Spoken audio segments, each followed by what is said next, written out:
Welcome, آپ سب کو میرے چینل بلیس مومنٹ میں خوش آمدید۔ آج کا ہمارا ٹاپک جو ہے وہ ہے کہ خدا کی آواز کو کیسے سنیں یا خدا کی آواز کو کیسے سنا جائے۔ زندگی کی گہما گہمی میں یہ سوال ذہن میں آتا ہے، کیا واقعی خدا مجھ سے بات کر رہا ہے؟ حقیقت یہ ہے کہ وہ بات کرتا ہے، اور آج میں آپ کے ساتھ کچھ عملی طریقے سے شیئر کروں گا جس سے آپ کو خدا کی آواز کو زیادہ واضح طور پر سن سکتے ہیں۔ یوحنا 10:27 میں یسوع فرماتے ہیں، میری بھیڑیں میری آواز سنتی ہیں، میں انہیں جانتا ہوں اور وہ میرے پیچھے چلتی ہیں۔ یہ آیت ہمیں یقین دلاتی ہے کہ بطور ایماندار خدا کی آواز سننے کی صلاحیت رکھتے ہیں، لیکن ہم ایسا کیسے کر سکتے ہیں؟ آپ دوسرا دعا کے ساتھ توقع رکھیں۔ دعا صرف بات کرنے کے بارے میں نہیں ہے، یہ سننے کے بارے میں بھی ہے۔ جب ہم خدا کے سامنے اپنا دل کھول دیتے ہیں تو ایک لمحہ لیں اور خاموشی سے سنیں۔ یاد رکھیں، پہلا سلاطین 19 اس کی 12 آیت میں ایلیے کا تجربہ۔ کبھی کبھی خدا کسی سرگوشی میں بات کرتا ہے، صبر کریں اور توجہ دیں۔ ایک اہم نقطہ یہ ہے کہ روح القدس کی رہنمائی حاصل کریں۔ رومیو 8 اس کی 14 آیت کہتا ہے،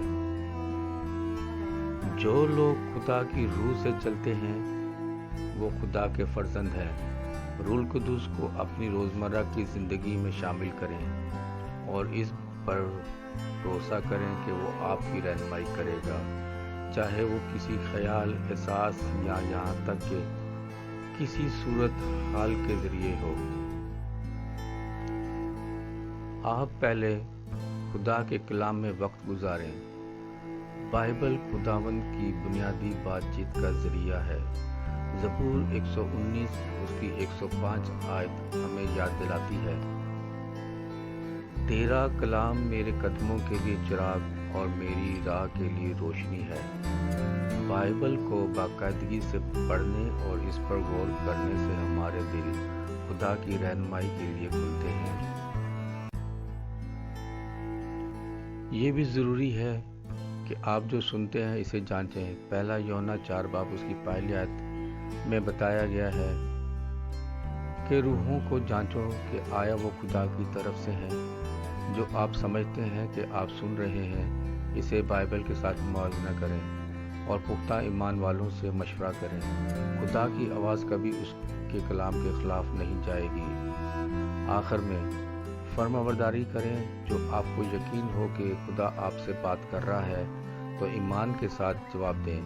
یعقوب 1 اس کی 22 آیت میں نصیحت کرتا ہے، صرف کلام کے سننے والے نہ بنو اور اپنے آپ کو دھوکہ نہ دو، بلکہ اس پر عمل کرو۔ جتنا زیادہ ہم خدا کی رہنمائی کے مطابق عمل کریں گے، اتنی ہی زیادہ اس کی آواز ہمارے لیے واضح ہوتی جائے گی۔ خدا ہمیشہ سے ہم سے بات کر رہا ہے، ہمیں ہدایت دے رہا ہے اور اپنے قریب کر رہا ہے۔ خدا کے کلام میں وقت گزارنے، دعا کے ساتھ توقع رکھنے، روح القدس کی رہنمائی حاصل کرنے، جو ہم سنتے ہیں اسے جانچنے اور فرمانبرداری کے ساتھ جواب دینے کے ذریعے ہم روزانہ خدا کی آواز کو زیادہ واضح طور پر سننا سیکھ سکتے ہیں۔ اگر آپ کو یہ پیغام پسند آیا ہے تو لائک کریں، شیئر کریں اور مل کر ایمان میں بڑھتے رہیں اور خدا کی آواز کو سننے کی صلاحیت میں ترقی کریں۔ ملتے ہیں نیکسٹ ویڈیو میں۔ خدا آپ کو خوش رکھے۔ اگر آپ کو دعا کی ریکویسٹ کی ضرورت ہے تو آپ اس پلیٹ فارم پر رابطہ کر سکتے ہیں۔ خداوند آپ سب کو برکت دے۔ آمین۔